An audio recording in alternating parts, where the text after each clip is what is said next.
1920년대 말에서 21년부터 본격적으로 6개월 상해 임시정부 시절에 대통령 한 분은 노동총국장 뭐 이런 이름으로 이제 같이 활동을 했는데 대한국민의 회장이 안창호 선생이었고 부회장이 박용만 저번에 이야기했던 그러니까 이제 이승만 대통령은 당시 서열이 3위 정도 됐어요. 그러니까 이 3위 서열의 이승만 대통령이 하와이에서 박용만을 출반시키니까 사실 2인자가 된 셈이고요. 이승만 대통령은 그 한성 임시정부의 집정관 총재를 가장 이렇게 마음에 들어 했다고 이렇게 그렇죠. 합니다. 이제 각 대표들의 이제 것에 의해서 한 거기 때문에 굉장히 정통성이 있다라고 생각을 맞습니다. 합니다. 근데 이 무장운동이 결정적 타격을 받는 것은 뭐냐면 일본이 이제 막 엄청난 학살을 하거든요.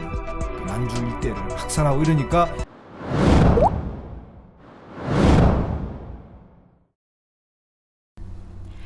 네, 안녕하세요. 대통령 연구소의 대통령 리더십을 읽어주는 김대리입니다. 예, 김두수입니다. 반갑습니다. 안녕하세요. 오늘은 대통령 연구소의 두 번째 시간입니다. 지난 시간에 이어서 이승만 대통령에 대해서 다루는 두 번째 시간이고, 오늘은 1919년에서 해방 전 1945년까지의 시간을 다룰 거고요. 이승만 대통령이 45세부터 70세까지의 시간을 저희들이 한번 살펴보는 시간으로 하겠습니다. 오늘도 키워드로 살펴보는 이승만 대통령이 될 텐데요. 첫 번째 키워드가 아무래도 이게 라이벌이었는지 동지였는지 또 여러 또 평가가 나뉘는 안창호와 이승만, 그들은 과연 라이벌이었는가 동지였는가, 이러한 테마로 살펴보겠습니다. 사실 안창호는 굉장히 또 이제 기획력과 이제 조직력으로 이제 굉장히 또 뛰어났었고, 그렇죠. 또 이제 이승만은 또 해외에서의 좀 든든한 그런 뭐 세력이라든지 아니면 또 또 최초의 박사라는 또 그런 뭐 타이틀이라든지 여러 가지 좀 다른 또 역량이나 이런 것들이 있었는데요. 그 안창호는 이제 대한인 국민회를 이제 또 튼튼한 조직 기반으로 한 반면에, 또 이승만은 이때 그 당시에 너무 조직이 약하다라는 생각으로 그렇죠. 또 대한인 동지회를 또 새로 만들어서 또 이제 활동을 했었는데, 어떤 관계였습니까, 소장님? 그 협력과 경쟁 관계가 동시에 있었다고 봐야 되는데요. 안타까운 것은 안창호 선생하고 이승만 대통령이 같이 일한 시간은 1920년대 말에서 21년부터 본격적으로 6개월 상해 임시정부 시절에 대통령 한 분은 노동총국장 뭐 이런 이름으로 이제 같이 활동을 했는데, 그러나 미국에서도 같이 있었고 활동이 겹치긴 하는데 직접 일은 그렇게 한 6개월 정도 해봤다고 그래요. 저는 개인적으로 이제 도산 안창호 선생에 대해서는 우리 대한민국의 현재 화폐 있잖아요. 돈의 종이 화폐에 등장 인물들이 다 조선시대 분들이 등장해요. 근데 얼굴도 몰라요. 보통 이제 추정되는 이제 초상화를 가지고 만들었는데, 저는 대한민국 민주공화국의 탄생이 1919년이기 때문에 그때부터 대한민국 민주공화국의 건국에 뭔가를 기여하신 분들로 화폐의 초상을 만드는 게 맞다 이렇게 생각하는 사람이라서, 만약 그렇다라면 그 중에 한 분 안창호 선생이 들어가면 좋겠다. 만약에 뭐 만 원짜리에 대한민국 건국의 아버지들을 쭉 한 3분 내지 5분을 한다면 그 중에 한 분은 꼭 안창호 선생이 들어갔으면 좋겠다 이렇게 생각하는 사람이에요. 그런데 이제 안창호 선생님하고 이승만 그 대통령은 나이가 이제 3살 차이로 안창호 선생이 3살 어리고요. 그리고 이제 출생이 평남이고 뭐 항해도 출신이지만 서울에 주로 근거지를 두고, 그래서 이제 그 차이 때문에, 그리고 신분 차이도 좀 있었던 것 같아요. 이승만 대통령은 자기가 말하듯이 이제 양녕대군 16세 손이라 그러고, 안창호 선생은 그냥 평범한 상민 출신이고, 그래서 그런 출신적 차이도 있었고요. 그 다음에 그 미국에 유학도 이제 안창호 선생이 조금 빨리 가요. 1902년인가 3년에 가고 이승만 그 대통령은 그 1904년에 가고. 그래 약간 차이가 있는데 안창호 선생은 거기 가서 이제 미국에 가서 샌프란시스코에서 바로 뭐 노동자들하고 같이 생활하고 그들과 어울리고 그들을 계몽하고 그러면서 끊임없이 같이 조직을 만들고, 그러니까 이제 안창호 선생은 조직의 대가라 그러잖아요. 그래서 가는 곳마다 조직을 만들었고요. 결국은 이제 지금 우리 남아 있는 흥사단 조직도 그때 네. 1913년에 만들었고, 그렇게 해서 이제 활동이 좀 다른 행식을 띄어요. 그러니까 아주 현장 중심의 조직을 가진 활동을 하는 분은 안창호 선생. 그 다음에 자기 캐리어를 쌓아서 뭔가의 그런 건의를 확보해서 그 영향력을 발휘하는 분이 이제 이승만.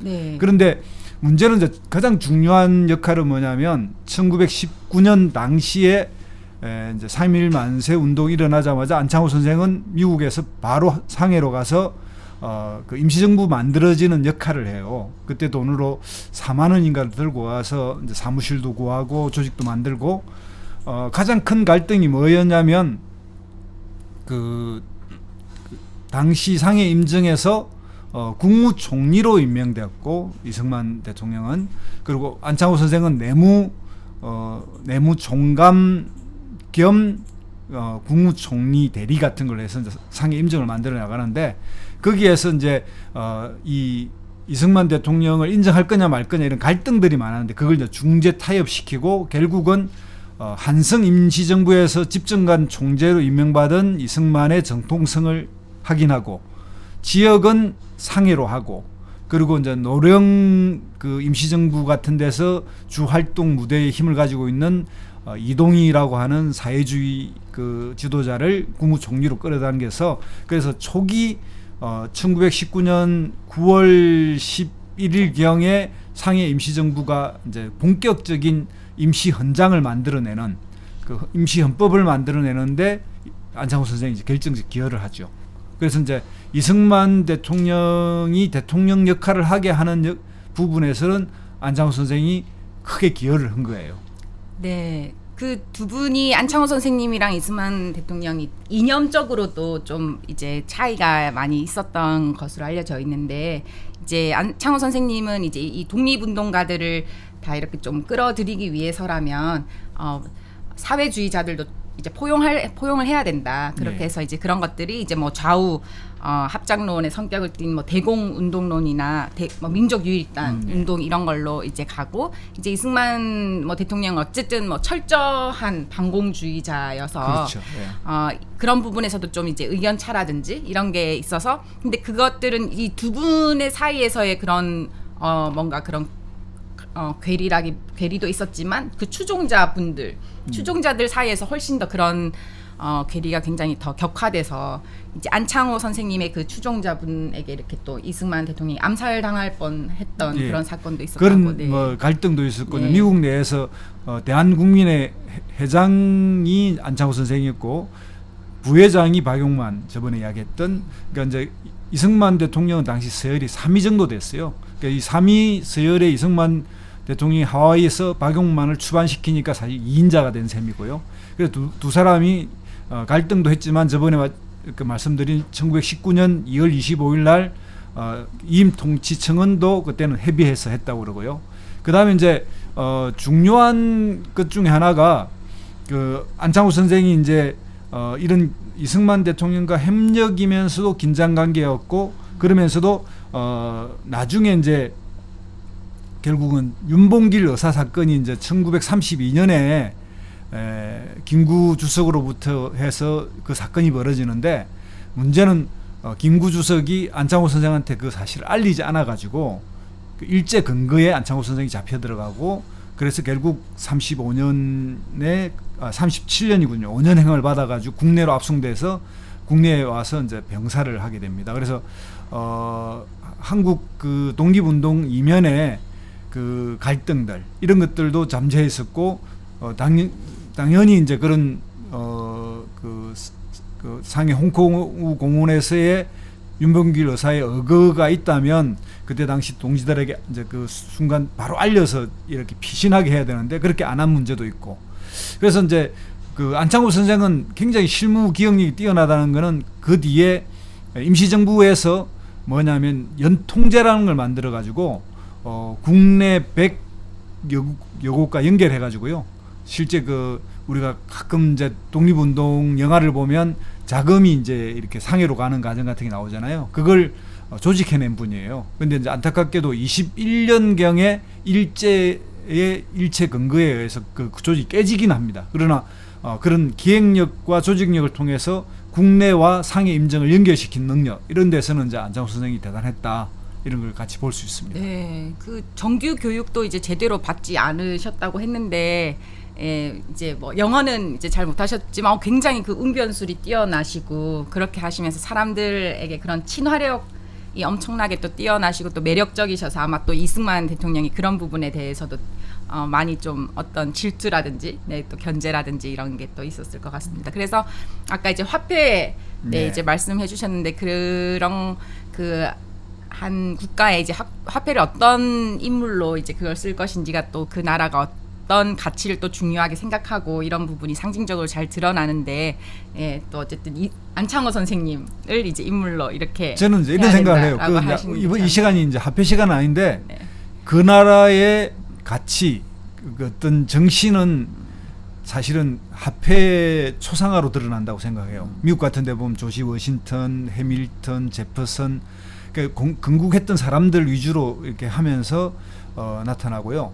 근데 한국은 안타깝게도 이 화폐 모두가 다 조선시대 분들이란 말입니다. 그러니까 우리가 한국에 여전히 유교의 문화권에 있는, 유교 성리학의 문화권에 있는, 그래서 여전히 그 실질적인 것보다는 명분을 중시하는 이런 대한민국의 어떤 정신을 그런 데서 좌우하고 있다, 이런 생각이 들어서 저는 이게 조상의 나라라고 생각해요. 저는 조선은 우리의 나라는 1919년 민주공화국의 탄생부터 시작한다고 생각하는데, 저는 뭐 다음 우리 만약 7공화국이 만들어진다면 또 다음 대통령 때부터 이런 화폐에 관련된 법도 바꿔서 대한민국 정신이 어디에서 출발하는가, 그건 자랑스러운 대한민국의 역사는 1919년부터 시작한다, 이런 것들을 좀 공표하는 의미에서 화폐 개혁 같은 것, 이런 걸 해야 된다, 이런 생각을 하고 있습니다.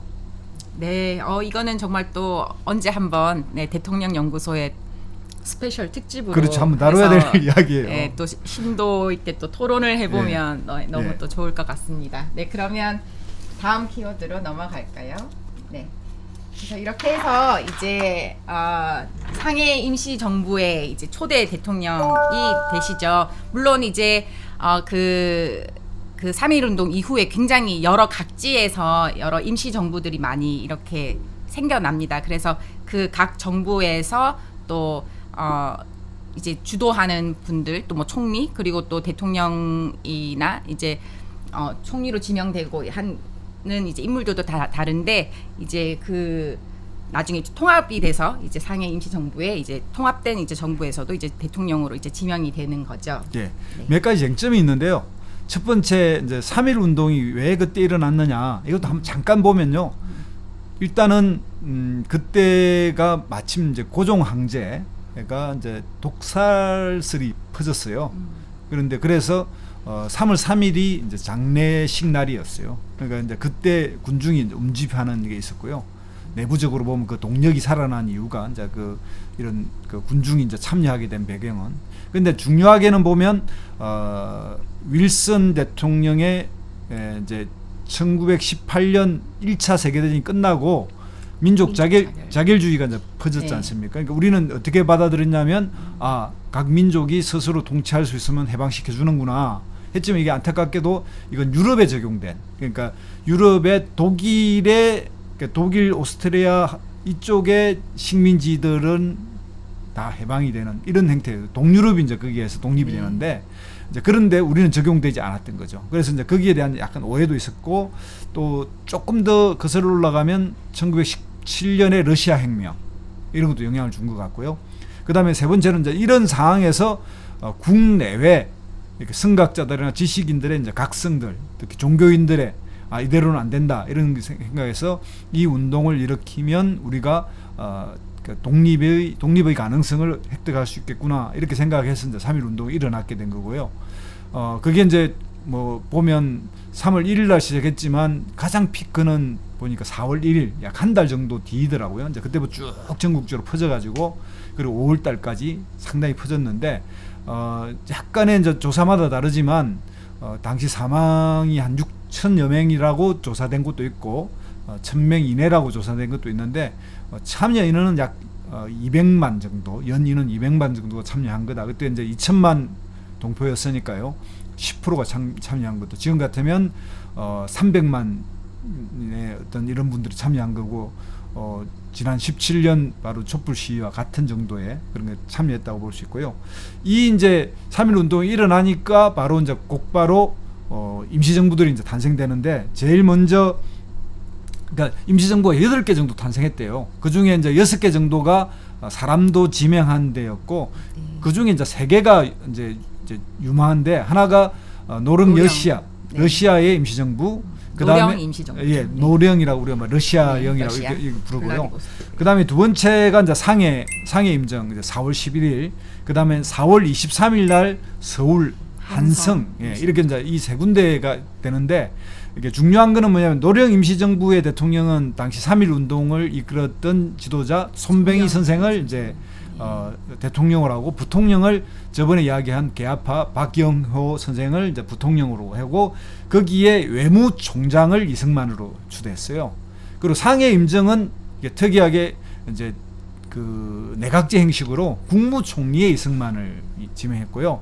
그다음에 한성 임시정부는 13개 또는 14개 도대표들이 모여서 집정관 총재란 이름으로 이승만을 지명했습니다. 네, 그래서 그 상해 임시정부는 이제 뭐 대통령과 부통령이 없지만 이제 국무총리이기 때문에 이제 사실상의 이제 정부 수반인데 이제 이 세 개의 이제 이 직책 중에 그 이승만 대통령은 그 한성 임시정부의 집정관 총재를 가장 이렇게 마음에 들어 했다고 이렇게 그렇죠. 합니다. 이제 각 대표들의 이제 것에 의해서 한 거기 때문에 굉장히 정통성이 있다라고 생각을 맞습니다. 하는 거죠. 네. 그래가지고 이제 본인이 이제 그 소식을 4월달 말 5월달에 듣거든요. 그때부터 이제 5월달이 됐군요. 그래가지고 그때부터 이제 세계 각국에 전보를 보내고 자기의 명함을 대통령이라고 파서 이제 프레지던트를 파서 쭉 뿌리게 돼요. 그러니까 이제 4월 달부터 정식으로 상해 임시정부가 이런 이게 다 모여서 발족할 때까지 한 6개월 동안 이제 갈등 관계에 빠지는 거예요. 왜 대통령이란 직함을 쓰냐.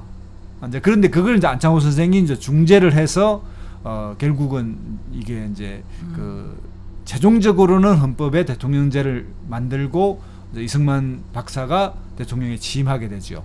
그런데 그때 이제 이승만 박사가 이제 44살인데 이제 44살, 45살이 되는데 그럼 왜 3.1 운동의 주도적 앞장도 서지 않고 별 한 것도 없는데 임시정부 대통령으로 추대받았을까 또는 그 비슷한 지위에 됐을까 이제 이 비밀을 파야 되는데요. 한 5가지 이유가 있어요.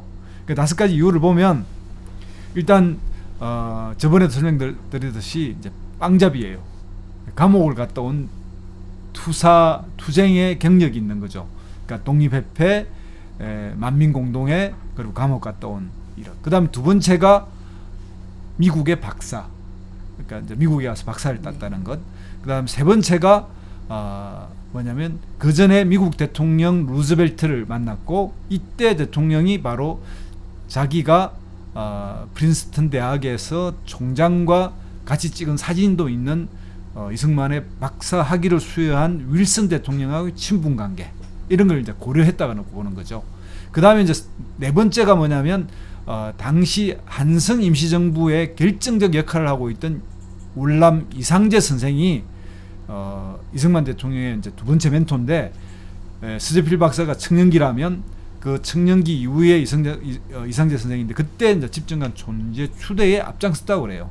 그래서 그 집정관 총재의 한성의 그런 이름을 달게 되니까 결국은 대통령이라는 말을 쓰게 됐고 그래서 이승만 대통령이 이제 자연스럽게 대통령은 이승만이라는 이름이 그때 시작됐다. 이렇게 볼 수 있어요. 네. 아니 이렇게 또 이승만 대통령이 이렇게 3.1 운동에 아무런 기여와 역할을 하지 못했는데 어떻게 이렇게 대통령이 될 수 있었을까? 이런 의문도 제기되지만 예. 또 한편으로는 그 이승만 대통령이 어쨌든 좀 그 한일 투쟁을 좀 반대하면서 미국의 그 이제 일본의 좀 나쁜 점을 이렇게 좀 알리면서 이 문명은 역시 개신교다, 예. 그 기독교다 이렇게 그렇죠. 하면서 근데 하지만 일본은 그걸 받아들이지 않고 한국은 그걸 받아들인다 이런 거를 계속하고 또 특히 이제 그 의료 선교사 뭐 알프레드 뭐 이런 의료 선교사와 이제 비밀리에 이제 컨택하면서 계속 그 3.1 운동 세력들과 이제 계속 연락을 했었던 거죠. 그러면서 거기에 민족 대표 33민 중에 이제 17명이 이제 개신교 네. 그 세력이 있었고 그런 그 기독교 세력이 이제 탄탄하게 그 3.1 운동에 대해서도 이제 좀 영향력을 이렇게 발휘했다라는 또 그런 또 해석도 있어서 맞습니다. 예. 네, 그래서 이제 이승만 대통령이 3.1 운동에 어느 정도 기여를 했고 또 기여를 했는지 안 했는지에 대한 것도 아마 이제 좀 여러 그 논의의 여지가 있을 네, 것 예, 같습니다. 예, 예. 네. 그래서 이제 기독교 부분이 그 당시에 이제 개신교 중에 이제 그 장로교 계열과 감리 이쪽 계열의 이제 절반이 참여하는 행식을 띄었거든요. 그리고 이제 그 3.1 운동의 가장 몸통은 천도교, 손병희 선생을 중심으로 한 천도교가 되었고요. 거기에 이제 불교에서는 두 분이 백용성 조사하고 이제 한용운 선생 이렇게 해서 갖추는데 당시에 이제 유생들이 빠졌어요. 그리고 이제 이 유생들이 나중에 유생 세력의 일부는 그 이후에 이제 고종을 상해로 탈출시켜서 망명시켜서 임시정부를 좀 보강하려고 하는 그런 뭐랄까요 왕정 복고 같은 걸 꿈꾸는데 그것도 좀 실패하고 그래서 이제 한국 그 항일 운동에서 이제 이 유교 부분이 이제 이렇게 별로 참여하지 못하게 된 이유도 그런 데 있다 이렇게 볼 수 있고요. 그다음에 이제 이 그 상해 임정을 이제 만들고 이 부분에 이제 이승만 대통령이 이제 취임하게 되는데 그 이후에 지금도 이제 이 이승만 대통령에 대한 그 논쟁을 하면 이승만 대통령의 성과를 인정 안 하려고 하는 분들은 상해 임정 4월달에 임명한 국무총리 임명장을 주로 부각을 시키고요. 네. 그다음에 이제 이승만 대통령을 지지하는 분은 마지막 이제 9월달에 임명받은 대통령을 네. 부각시키고 이런 이제 차이가 있는데 결국은 임시헌법에서 대통령이 된 건 틀림없습니다. 네, 그 굉장히 그 여기서 또 이제 빠질 수 없는 게 어쨌든 그 1차 한인회의 네. 이야기를 또 이제 빠뜨릴 수 없을 것 같아요. 이제 그때 이제 그 한국민의 그런 목표와 열망을 이제 굉장히 이제 담은 그런 결의문을 채택을 한 것이고 그것이 이제 그런 헌법의 모델을 이제 제시한 것인데 이제 미국의 좀 여러 그런 정치 체제를 모방해서 좀 대통령제 중심제와 자유민주주의 예. 체제를 이제 그 당시에 1차 한인 회의 때 이제 굉장히 좀 강하게 강조하면서 내세웠던 이런 것들도 있지 않아야 될 것 같습니다. 그래서 이제 여기서 한번 그럼 그 다음으로 갈까요? 다음 키워드로 그러면 넘어가서 실질적으로 그 이제 임시정부의 여러 사실 이제 그 미국에서 워싱턴과 상해 이렇게 두 곳 이제 실제로 이제 그 이승만이 복귀를 하지 않았죠. 상해 임시정부의 대통령이 되었지만 상해에서 활동하는 것은 아니고 상해는 이제 주로 이제 안창호 선생님이라든지 이제 다른 분들이 계셔서 이제 여러 그 전보로서 이제 연락을 하면서 이제 이승만 대통령은 주로 워싱턴에서 이렇게 활동을 했었죠. 이제 그렇게 하면서 여러 굉장히 또 많은 좌절이라든지 또 탄핵이라든지 이런 것들을 겪게 됩니다. 그러니까 이제 여기에서 첫 번째 이제 위임 통치에 대한 청원했다는 사실, 그 다음에 이제 대통령 그 칭호를 임의적으로 사용했다라고 하는 이 부분에 대한 불만, 그 다음에 이제 또 이게 두 갈래, 그러니까 상해에 임시정부가 있는데 구미위원회라는 걸 조직하잖아요. 그래서 이제 별도로 그 공채도 발행하게 되고 이런 때문에 이제 그 갈등이 이제 막 되니까 결국은 그 안에 뭐 이렇게 차관급들의 일종의 쿠데타 같은 것도 일어나려고 그래요. 그걸 이제 안창호 선생이 무마시키고 타협을 해서 결국은 어떤 데냐면 20년 12월에 이승만 대통령 조속히 상해로 와서 대통령 역할을 해라라고 하는 결의를 하게 되고요. 그렇게 되면서 이승만 대통령이 결국은 상해로 오게 됩니다. 그게 이제 이승만 대통령이 상해에 6개월인데 하와이에서 중국으로 가는 시체 운반선을 탔다고 네. 그래요. 그만큼 이제 그때는 이제 뭐 비자가 안 나오니까 하고 또 일본 예, 경찰에 또 시선을 피해야 피해서 되고 그래서 예. 이제 어렵게 해서 왔는데 문제는 뭐냐면 돈을 좀 많이 가져갔어야 되는데 안창호 선생 그래도 뭐 4만 원인가를 가져가서 이제 임정 사무실도 구하고 조정했는데 이승만 대통령 그때 돈이 없었던 모양이에요. 거의 돈을 못 가져가니까 거기서 많은 분들이 실망을 했다 그러고 이제 그런 좀 풍족하게 먹었고 배가 불렀으면 그 갈등이 좀 덜했을 것 같은데 이 주도권을 놓고도 이제 싸우는데 그런 행태가 되면서 이제 6개월 과정은 이승만 대통령에서 여기서 상해 임정을 여기서 활동으로 나는 할 수 없겠구나 이제 이런 생각을 많이 받았을 것 같고요. 첫 회의를 하자마자 1920년 그러니까 21년 1월 1일 날 첫 회의를 하는데 거기서 국무총리로 지명받은 사회주의자 이동희 선생이 사퇴를 해버려요. 그리고 또 장관급 뭐 5-6분이 또 사퇴를 해버려요. 그러니까 이제 이게 임정이 그냥 거의 막 시작하자마자 이제 파탄이 나는 시기 되고 그렇게 되니까 이승만 대통령은 그걸 이제 잘 끌어갈 수가 없게 된 거죠, 현실적으로.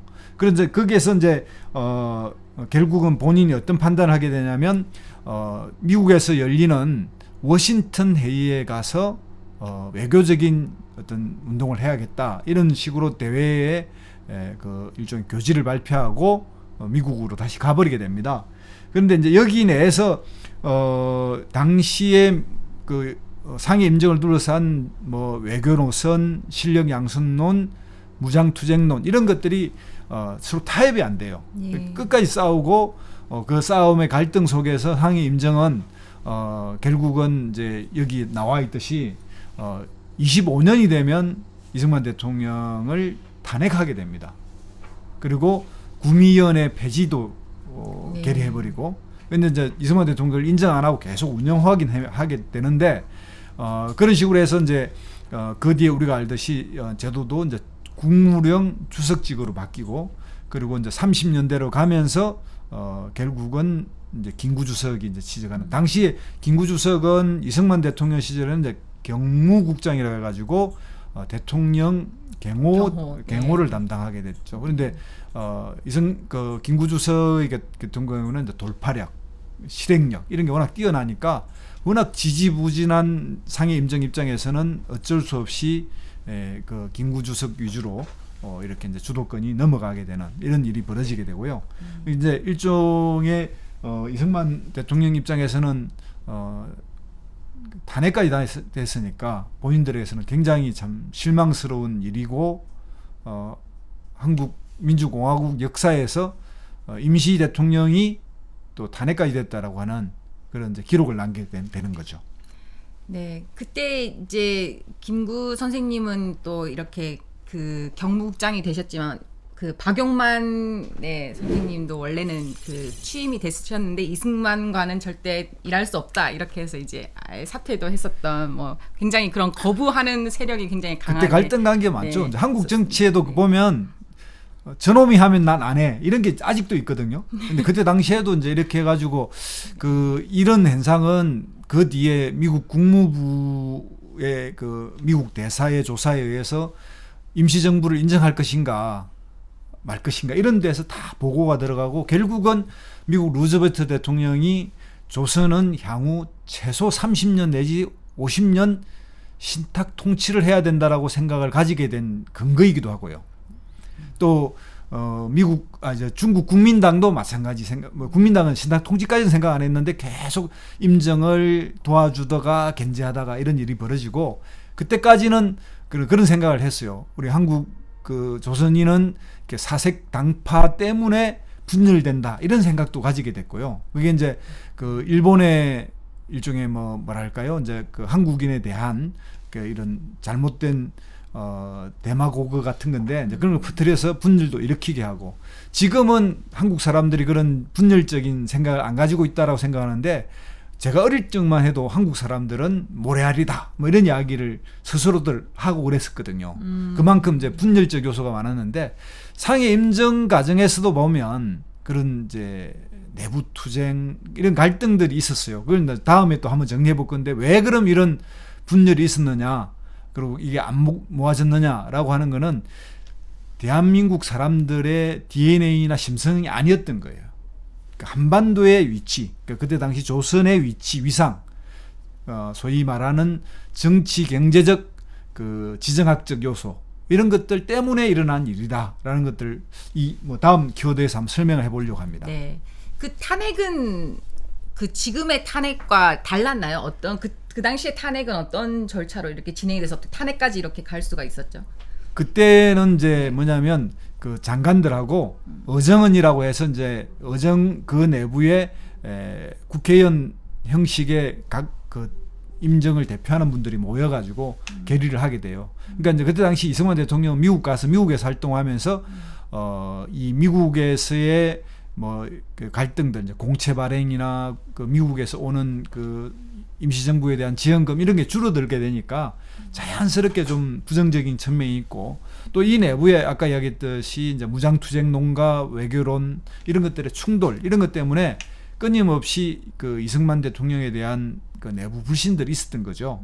그리고 이제 앞에 말한 대로 초기부터 이승만 대통령의 이런 외교 노선 이런 것들을 마음에 들어하지 않고 만약 이제 뒤에 우리가 보겠지만 1920년대까지만 해도 만주에서 항일 무장 투쟁이 일어나거든요. 이제 이런 힘 때문에 외교 노선은 실패한 걸로 실패한 노선으로 주로 내부에서 평가들이 됐죠. 그러니까 그런 측면에서 이승만 대통령의 노선은 본인 스스로도 이제 자질에 빠졌고 또 상위 임정의 입장에서도 결국은 이제 이런 뭐랄까 일종의 아웃사이더 취급을 받았던 것 같아요. 네, 그러면 또 이제 마지막 키워드로 갈까요? 그 이승만 이제 대통령은 그 항일 그 무장투쟁, 그러니까 무장투쟁에 대해서 좀 굉장히 거리를 두고 그리고 또 미국 내에서 이제 본인의 입장은 어쨌든 이건 뭐 테러리스트다 이렇게 하면서 본인은 계속 그 외교로서 이제 그런 뭐 독립을 해야 되고 계속 그 외교의 중요성을 계속 강조를 하게 되고 그래서 그때 이제 스티븐스 저격 사건이라든지 뭐 이런 거에 대해서도 이제 굉장히 이제 통역을 뭐 거부한다든지 이제 물론 이제 무슨 그것을 했을 때 이제 장학금이 이제 끊기는 뭐 여러 상황들도 있었겠지만 이제 그런 식으로 좀 무장 투쟁에 대해서는 이제 굉장히 좀 거리를 두었었습니다. 하지만 그렇죠. 우리가 이제 뭐 이원봉 열사도 계시고 이제 네. 다시 또 이제 영화 같은 것들이 이제 나오면서 새롭게 이제 그 당시에 이제 무장 투쟁과 그 독립 열사 분들에 대한 재조명이 이루어지고 있고 이제 평가도 이제 다양하게 다시 이제 재평가되고 있는데 우리가 이 항일 무장 투쟁에 대해서는 어떻게 봐야 하나요? 그러니까 1919년 3.1 만세운동이 일어나고 나서 우리가 알고 있는 그 봉오동 전투와 청산리 대첩, 청산리 전투 이런 게 이제 같이 묶여 있는데 그게 1920년대에 일어나요. 20년에 일어나요. 그러니까 만주에서 본격적인 이제 국내 진공 작전과 같은 행태에 그리고 또 만주로 이주했던 한인들이 뭉쳐서 무장을 하게 되고 근데 이 무장 운동이 결정적 타격을 받는 거는 뭐냐면 일본이 이제 막 그 엄청난 학살을 하거든요. 그 만주 일대를 학살하고 이러니까 그 무장 부대 3,000명 이상이 모여서 러시아로 넘어가요. 근데 거기에서 민족주의자와 공산주의자의 갈등이 생기면서 자유시 참변이라고 소위 소련 공산 쪽에서 당시에 사회주의적 방침을 따르지 않은 그 독립군들을 일종의 학살을 해버려요. 그래서 자유시 참변이라고 부르는데 그러면서 그 만주 무장투쟁의 어떤 역량이 뭐 한 30%로 확 줄어들어 버리게 돼요. 그렇게 되니까 자연스럽게 만주에서 20년대 초반에 그런 힘이 줄어드니까 이제 24년 정도 되니까 이제 상해 임정하고 연결이 되면서 강국군이라는 이름하에 재편이 되는데 우리가 교과서 같은 데 들어봤을 거예요. 뭐 창의부, 정의부, 뭐 신민부 이런 이름으로 재편되고 하는데 힘이 빠지게 되고 결국은 그때 그러고 난 이후에 제가 알기로 30년 들어서서 30년 1월 달에 그 청산리 대첩의 영웅인 김자진 장군이 또 공산주의자의 암살로 돌아가시게 돼요. 그러니까 민족주의 계통의 항일 그 만주에서 무장투쟁의 맥이 거의 끊어져 버리게 되고요. 그때부터 사회주의 계열의 무장투쟁이 일어나기 시작합니다. 1930년대부터 그때에서 항일연군이라는 이름으로 중국과 또는 뭐 자체로 그래서 이제 동북 항일연군 이런 이름으로 우리가 알고 있는 이제 그때 김일성 이런 사람들이 이제 그때 이제 지휘자가 돼가지고 나타나고 그 힘으로 37년에 보천보라고 하는 당시 국내 진공작전을 해서 습격 사건이 일어나고요. 그걸로 해서 이제 김일성이라는 사람이 가장 명성이 알려지게 된 계기가 돼요.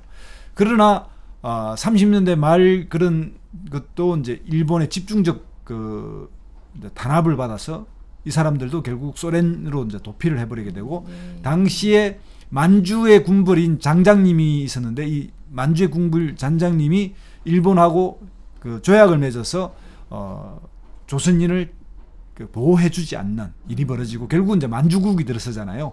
이제 그런 상황 때문에 만주에서 항일무장운동이라는 것이 30년대 말을 그 기점으로 해서 거의 잘 일어나지 않는 이런 일이 벌어지게 돼요.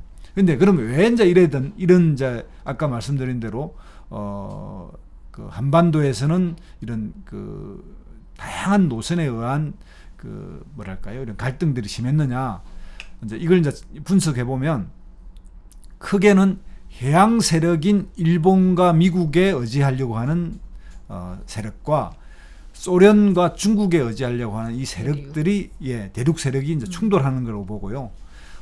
특히 일본의 힘을 크게 보는 사람들은 결국은 한반도 내 국내 사람들이 결국은 뭐냐 자치 운동으로 가야 돼요. 그리고 이제 거기 내에서 협력을 통해서 상당한 오랜 시간 준비하는 게 좋겠다. 이런 쪽으로 이제 가게 되는 거고요.